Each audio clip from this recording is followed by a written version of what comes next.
5h11 sur Europe 1. La une du JD News ce mercredi. Bonjour Pascal Ménadier. Bonjour Alexandre, bonjour à tous. Cette semaine dans le JD News, un long entretien avec Éric Zemmour. À moins d'un an de la présidentielle, son livre Le suicide français est réédité.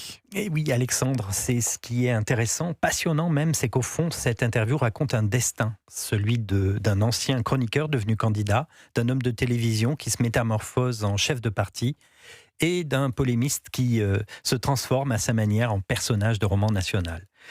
Quand son livre Le suicide français paraît en 2014, beaucoup considèrent Éric Zemmour comme un provocateur pessimiste.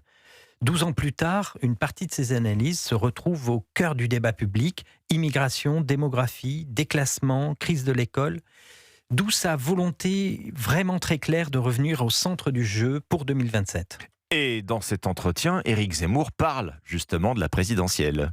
Sans officialiser quoi que ce soit. Il pose ses thèmes, il pose son imaginaire, sa stratégie. Éric Zemmour explique que l'élection à venir sera une bataille entre deux visions, celle de Jean-Luc Mélenchon et la sienne. Il parle d'un affrontement entre la Nouvelle-France et la France éternelle. Il insiste aussi sur la question du récit, parce que pour lui, une nation vit par l'histoire qu'elle se raconte. Et c'est d'ailleurs ce qui avait fait le succès du suicide français. Ce n'était pas seulement un essai politique, c'était aussi une fresque historique et culturelle.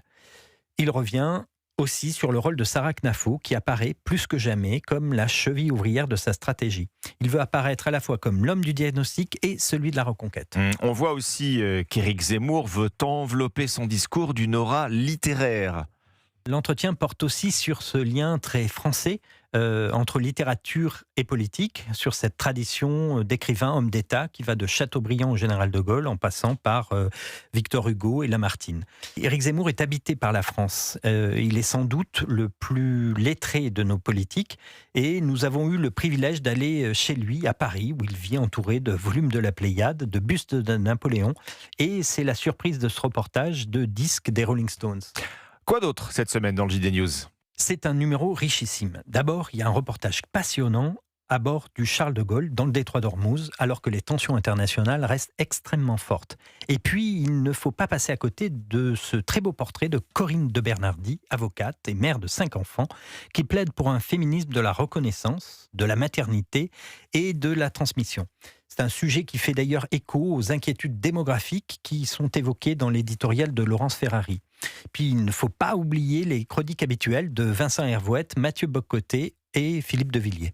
Le tout, vous pouvez le retrouver dès aujourd'hui dans le JD News, en kiosque et en numérique. Pascal Ménadier, merci. À la une du JD News, donc cet entretien avec Éric Zemmour, président de Reconquête, à moins d'un an de la présidentielle.